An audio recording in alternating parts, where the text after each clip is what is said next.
What's up, everyone? It's week 17. Welcome to the Giants Hangout brought to you by Crestron. My name is Madeline Burke, joined as always by Russ Salzberg, Brendan London, and Jonathan Casillas. Guys, two more games left on the docket for the season. But Russ, we got to break down what happened in that Vikings game.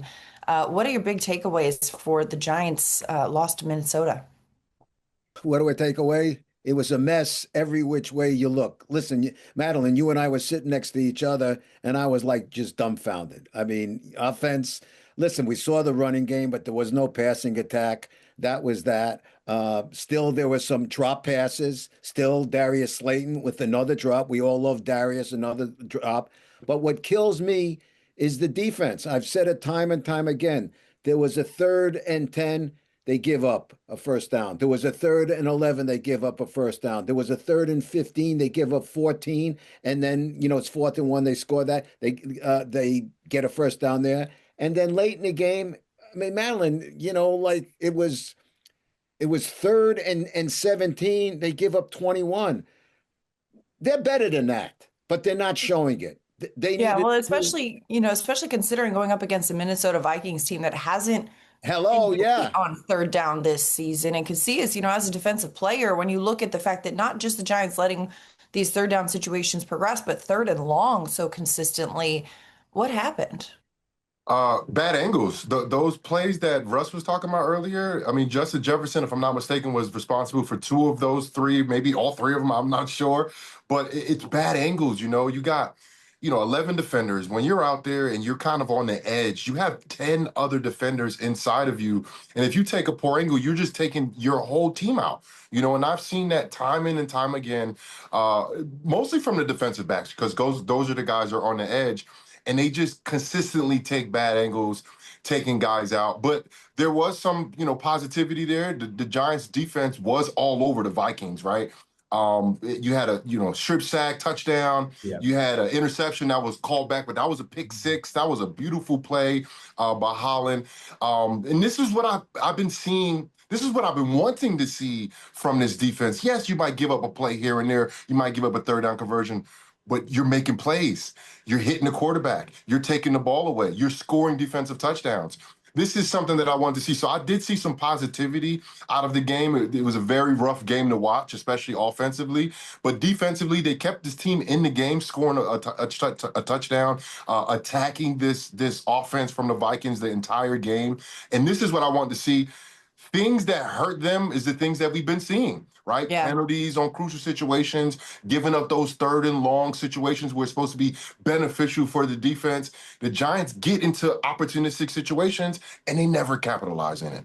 Right. And it was like they were in the game, of course, 16-13, the final score. It was a tie game late, but just not enough to pull out the win. But, you look at the Giants on the offensive side of the ball, and Brandon, going into this week, we heard Jackson Dart earlier in the week talking about how, the Brian Flores defense is chaos and it can be a bit intimidating. You saw the way they called plays. They were really heavily reliant on the run. He didn't complete a pass until almost 2 minutes left in the second quarter.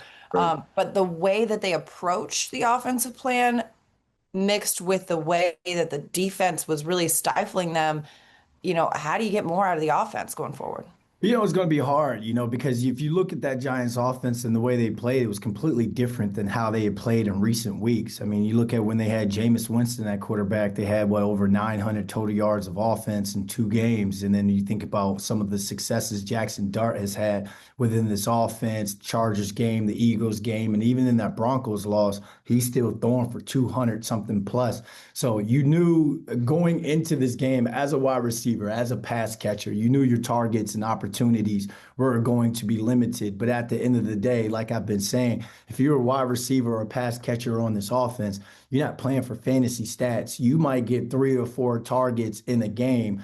You got to make the best out of each and every opportunity. So you got to keep your head in the game, whether it's getting nasty in the run game, picking a fight with somebody on the other side of the football and the defense, just to keep yourself grounded into this football game. So when that opportunity comes, it's not something that kind of sneaks up on you per se. You know they're going to be tight contested throws and windows throwing the ball on third and long or third and long situations. So it's just a lack of focus and a relapse in what these Giants pass catchers have been able to do on the second half of the season. And it's unfortunate, but luckily you've got, 2 more games to try and get it right as Yeah. possible. But you didn't want to put that on tape at all, Madeline. Right. And starting, of course, with the Raiders next week, Giants going out to Las Vegas, taking on the Raiders, two teams that right now are kind of playing for that number one draft pick. Of course, that's not the priority for the people on the field, and they're figuring out how to get the offense going again, Russ. And when you look at, this matchup as a Giants on the offensive side of the ball, what do you want to see from them? Well, I want to see a balanced attack. What we got last week was imbalance for whatever reason it was. They if they thought that the running game was going early, okay, yes, it was, but to me, what it wasn't. I wasn't surprised that they were going hard with the run, but it was in balance. I want to see a more balanced attack on the offense. And from defense, JC brought up a good point before. The defense kept them in the game, okay, kept it close. At the same point, while the defense kept them in the game, they didn't make the big play when they needed to make the big play. What I'm talking about, and you heard the defensive players say it themselves after the game, we got to be able to get off the field. On those third and longs, you got to make the play. So I want to see that. Listen, you Yeah. got 2 games left in the season. You got 2 games to improve. Don't Yeah. talk about it. Show me. Well, and especially on the defensive side of the ball, a big challenge, for the Giants this season has been defending the run, Casillas. And, you got Ashton Genty, a real spark plug of a running back who led the Raiders in rushing and receiving yards last week. How do you slow down the Mike Myers stance man over here? I like that. Well, Gentry's starting to come of his own. He's starting to come into his own. He had a huge game last week against the Houston Texans. And to be able to consistently push forward and play better as the season moves on, as your team is not playing better, as your team is not producing wins, I think that's a testament to who he is. And then Brock Bowers, man, he's a phenomenal young tight end. And the Giants historically had just not done well against tight ends. So the expected Giants defense to have their hands full, especially with those two guys being dynamic. And Geno Smith, he hasn't had a great year. He's thrown 15 interceptions on the year, multiple games with multiple interceptions. But when he's playing well, he's like at 75, 80% completion percentage. He's getting the ball to the various receivers and the weapons that they have. And Genty is a full integral part of the offense. And Brock Bowers looks unstoppable at times because he's really that good. So the Yeah. Giants will have their hands full with this offense. Like, yeah, the record doesn't show, just like the Giants, the record doesn't show how many athletes they have, how capable they can be at times. And the Raiders can be a capable team offensively, which can give the Giants some problems. Well, and you look at this matchup too, and I think from a fan's perspective, when they're sitting at home looking at the records and what's at stake here, that number one draft pick, I think fans are like, well, let's lose the game and get the draft pick. But I don't think a single player or coach or person inside that building is focused on that. And Brandon, you've been in a lot of locker rooms that have had their ups and downs. How do you, as a player, I mean, we heard from Wan'Dale Robinson and yesterday talking about how, the focus is to prepare and go on the field and every week the same way. But how do you as a player kind of stay locked in at this point in the season when the Giants have lost 9 straight games? Well, the NFL locker rooms I've been in, we won a Super Bowl, and we were the Dolphins. We won the AFC East. So I've never really Talk been your in talk, boy. I've never Talk really your been talk, in this bro. situation before. Okay, what about in the CFL then? I won a Grey Cup, and we went to the playoffs every single year. Hey, talk your talk, B. So let me chat GPT the appropriate answer for this because it's not from experience. But no, at the end of the day, you still got to look at it. You're still a professional. You still realize that you're trying to put some stuff on whatever you put this on tape, JC. And I think about myself being a practice squad guy that Super Bowl year when I thought I was going to have the opportunity to step in for Sonoris Moss, who I thought was going to go on injured reserve, whether I was going to play special teams, where I was going to get a couple reps at receiver. You realize you're being evaluated in the NFL now. whether you're playing for this team, another team, there's scouts from all over that are watching this game. And then, like you said, Madeline, our very own fan base as well. The court of public opinion may not sway the decision makers inside that building, but it does sway the vitriol and the online narrative that is painted about you. And that can mess up your money at Yeah. certain points. So, if it's one thing, if you're my JC, if you're my brother, and we're going to put this helmet on and we're going to go to football war together, I'm still going to run that clear out route at 2-12 or 2 or Yeah. 14 or whatever, or 0 whatever. I'm still going to run that clear out route because I know you do the same for me. So it comes from, and now it goes from, all right, let's try and get to 1P. That you can't get to the playoffs, but now you're playing for the pride now. So when you put And B, you're playing for your career, Yeah. as an NFL player. Yeah. At the end of the day, the NFL does stand for not for long. And when you look at this team specifically with the Giants, right? Fired head coach, fired defensive coordinator, another fired coach. That means things are changing, right? Yep. You want to be putting that good film out there because the great thing about the NFL is everybody watches all of your tape, Yep. right? All other 31 teams are looking at your tape, and you have to put good tape out there, man, because when they start clicking it and they see a couple bad plays, they're just going to move on to the next player. And They don't that have a lot of time to wait. JC, Yeah. and the worst thing in the world is if you've been putting some bad stuff on tape and now they've drafted your replacement. Oh, You never yeah. want that to The happen. writing's on the wall right there, B. Well, Yeah. Well, and excuse me, like what you guys have just said, it's all about pride. And you talked about coaches being fired. Well, yeah, people lost their jobs. So, guys, it's now time to look in the mirror. Take a good hard look in the mirror and say, where is my pride? Because Right. people lost their jobs. Families were affected. What am I going to do about it moving forward? Well, and it's like in the Last Dance, Michael Jordan says there's always someone in the gym who's never seen you play, right? You're always making a first impression Right. on somebody. And whether they're watching your film for the first time or saying, okay, what's this person up to now? You want to be putting your best foot forward, because if that's the tape they pull up and they decide to evaluate your talent as an NFL player, you want it to be representative of who you are and what you can bring to an organization. And I think a lot of these guys, yes, the team goals have eluded them this season, right? But the personal goals are still very much within grasp for a lot of these guys, including Wan'Dale Robinson, who's just 99 yards shy of his first career 1,000-yard receiving season. He's already got a career high in receptions. He's become the third Giant in franchise history to catch 80 or more passes in consecutive seasons, joining Odell and Victor Cruz. He has been really stepping up in Malik Neighbors' absence, but Brandon, as a receiver, when you look at that 1,000-yard stat on the horizon, he's also focused on achieving that personal goal in these final 2 weeks. Yeah, you got it, but you can't chase it though. You got to let the game come to you, because that's when you feel like you're almost there at the mountaintop, or let's say you're working out, you're on the treadmill, you're on your last 400 meters on that. You crank that treadmill up and you go and you sprint it out. Football is not that type of game to where you got to go and you got to go chase numbers. Your targets are going to be your targets, whether you get 4 or 5 the next X amount of games. You just got to make sure you come down with every single football that you can and do something with it. So shout out to Wan'Dale, who's having the season that he is having, because he has been the most consistent Giant on the offensive side of the football that we've seen throughout the course of this year, man. My man's catching flea flickers for touchdowns and all. So, he's been a positive to watch throughout the course of the season. And again, JC, it comes down to, he's playing in that slot. If I got to run that clear out route on that right side, on the outside, I'm going to run it as hard as I can, knowing I'm not going to get the football, knowing what Wan'Dale has at stake if he eats. Yeah, and he's been saying too, his teammates have been telling him, keeping him posted on just how close he's been getting all season to that. He knows. He knows. But we've seen that too, like you said, you got to stay focused on the play. I mean, Russ, we've seen many times a player who, looks towards the end zone before securing the ball, and then it's all of a sudden a drop. So how important is it to stay focused on the moment right here for these guys? That's always the case. I mean, you know what?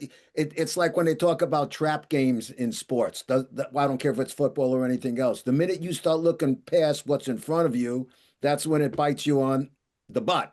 You just got to stay focused on the business at hand. And, Madeline, you brought up a great point. I mentioned Darius before. There's been far too many issues this year where they've looked to go before they've secured the ball, making the catch. You got to.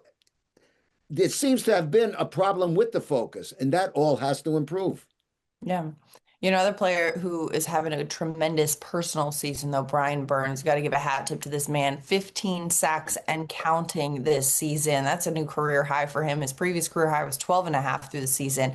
That ties him with Michael Strahan and LT for the seventh most in a single season in Giants history. And another half sack gets him to a fifth place tie. But, when you look at just how much Burns has been adding to the defensive side of the ball. Paulson Adebo talked earlier this week about how, coming in here when Paulson joined this team in the spring and met Burns and saw the way he works, it was absolutely no surprise how much he has executed on the field because what are you seeing from Burns and this tremendous growth that we've seen from him in productivity this season?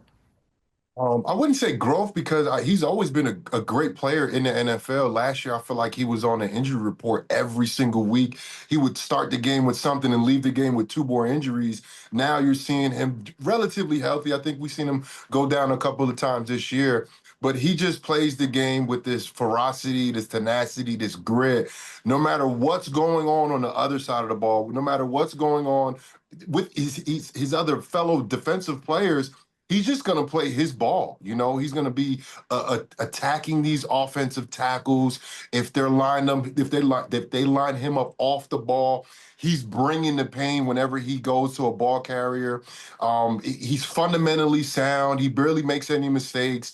He is by far the best player for the New York Giants, and what makes him the best player is his consistency. He has been consistently doing these things the entire year, no matter what blocking scheme he's up against, what type of offensive blocking, whatever's in front of him, he's been playing sound football. And the Giants have asked him to do more this year. This is the most, I think, probably his whole career that he's played off the ball.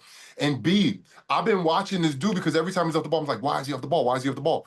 He's moving and thinking just like an off-the-ball middle linebacker. And that goes to show his intelligence as a football player. Some people think that the defensive lineman can't process, but you see a guy in Brian Burns who's processing information on the ball, who can basically beat any tackle in the league. And then off the ball, he's one of the better middle linebackers in the league. And you just don't really see the combination of off the ball, on the ball type of play from a defender. So he gets the Pro Bowl nod. He should be all pro. He's having that type of year. And I sure do wish that he could have had a chance to break that sack record for Michael Strahan.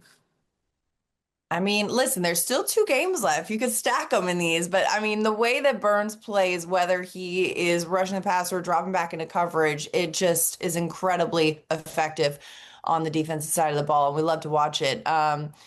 Giants next one up, Giants Raiders, Sunday afternoon in Las Vegas. But let's get a little trivia on this one, shall we, Russ? What do you know? What do you say? What do you got for us this week? Well, what do you know? What do you say is this, Madeline and everybody? The year was 2005. The place was Oakland, okay? It was week 17, the regular season finale. Giants beat the Raiders that day by the score of 30-21. Okay. 3 Giants in that game scored touchdowns, okay? Tell me who were the 3. What was the year again? 2005. 2005. So let's go Victor. No, 2005. No, 5. No, that's before him. Vickers 9. This was against the Jamarcus Russell Raiders, right? I'm just thinking. Is Tim Carter one of them? Nope. Going Shockey. Guys, I mean, come on now. Amani Toomer. Amani Toomer again. No. Three guys scored. Who did you say? Tiki Barber. Tiki Barber, yes, on a 95-yard run. That was one of them. Wow. Let's go Tiki. Okay, 2005. Asante Shenko. No. This guy, one guy caught a big catch for the Giants in a Super Bowl. David Tyree. No. Mario Manningham. Plaxico Burress. Plaxico Burress. Mario Manningham was still in Michigan. A 78-yard reception. I was still at Arizona State. Let's go. And the last. Who's that backup running back? Brandon Jacobs. Hello. Thank you very much. Boy, oh boy, I thought you guys. That was Oh, that rough, was guys. Brandon That was Jacobs. rough. All right, well, that being the case, let me give you a chance to redeem yourself. Can you name, can you guess who scored the two touchdowns for the Raiders that day? Ronald Curry. No. This guy was a heck of a player too. Tim Brown. Tim Brown. Tim Brown. No, Nah, no. Brown was done by '05 for sure, right? Dang. Hall of Famer. What position? He's a wide receiver. It wasn't Randy Moss, was it? Randy. Yes, it was Randy It was Moss. Randy Yes, it Moss in was. '05? Wait, that's right. Randy Moss was with the Raiders that year. Yes, I it wanted to was. say that, and I'm like, Randy Moss wasn't in the Raiders in '05, but yeah, he was. All right, Dang. and finally, Okay. who was throwing the touchdowns for the Raiders that day? Rich Gannon. Gannon. No. No, Gannon was done. Yeah, Gannon was done. Dang. I Kerry Collins. Hell, thank you very much. Folks, this was not your finest hour. I have to There you tell go. you that. Hey, good job though, B with the Kerry Collins. Kerry I had to go back to the old I school forgot man. about Kerry I was Collins. in my freshman year at Arizona State. I think I was otherwise focused that Me season. too. Freshman year at Wisconsin for me. Let's go. Let's go. All right. Well, you know what? The more you know, the more you learn. Russ Salzberg always bringing it.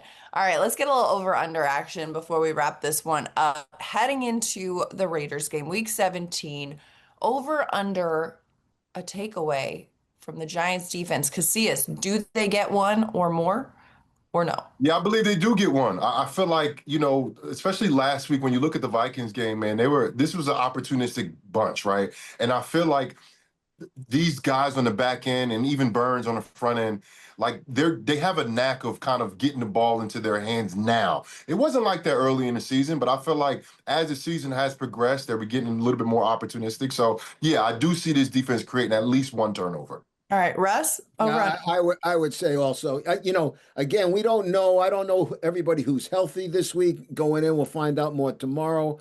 But I would say, yeah, I agree with JC. You're going to get at least one. Yeah. Brandon? I'm with you. I'm with the over. Let's make the Giants defense sexy again. It's time for Sexy Dexy to get himself a turnover, I And mean, the Carter's sexy had Dexy one. dance is trending on social media. It's about time we see a little bit more on the field out here. Yeah. I'm here for it. And I also think, too, I'm going to agree with everyone and take the over just because, the Giants are able to capitalize on generous quarterbacks as they did last week with J.J. McCarthy. And this week, I think Geno Smith, he's had some turnovers and given away now. So we'll see about that. Over under 70 total yards from Tyrone Tracy. Russ, what do you think? Over under? Total or just rushing? Total. Oh, total. I'm going over. Yeah, Over. Okay, Brandon.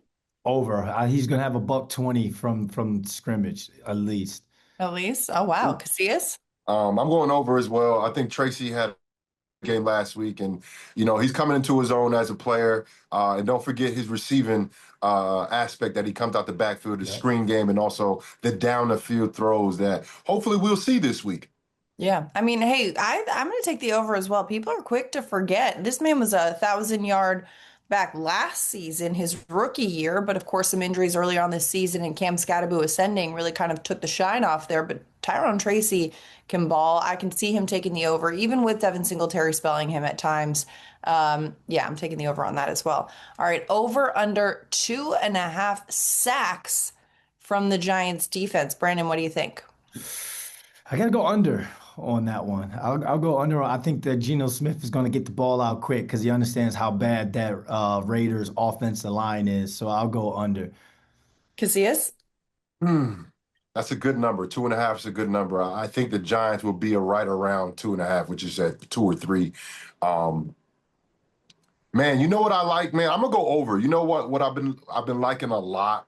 Abdul Carter over the center off the ball. Holy smokes.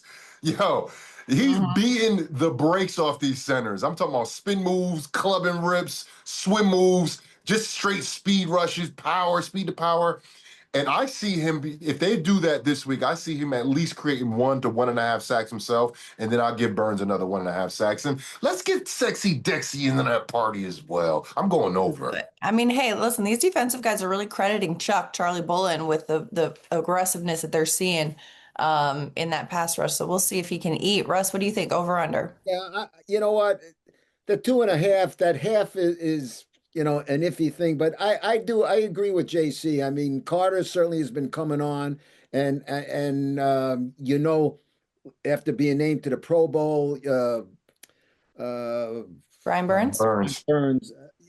I see a pass rush, and I think, like I said to you, it's look in the mirror earlier, and I think some of these guys are looking in the mirror. I know Burns is, and Carter, after his missteps earlier, has really rebounded. So I think they're looking in the mirror, and I think they're going to be ferocious coming off the line. So yeah, I like going with the over. I mean, credit to producer Pearson for throwing out a tough line there with 2.5. I think Yeah. that's a great number. I'm going to take the over as well. Let's go 3+. Let's see it. Sunday afternoon at Las Vegas, 4:05 kickoff, Giants Raiders, Week 17, the penultimate game of the season. But we'll be here yapping about it and wrapping it up every week on the Giants Hangout, brought to you by Crestron. For Russ Salzberg, Brandon London, and Jonathan Casillas, I'm Madeline Burke. We'll see you next time.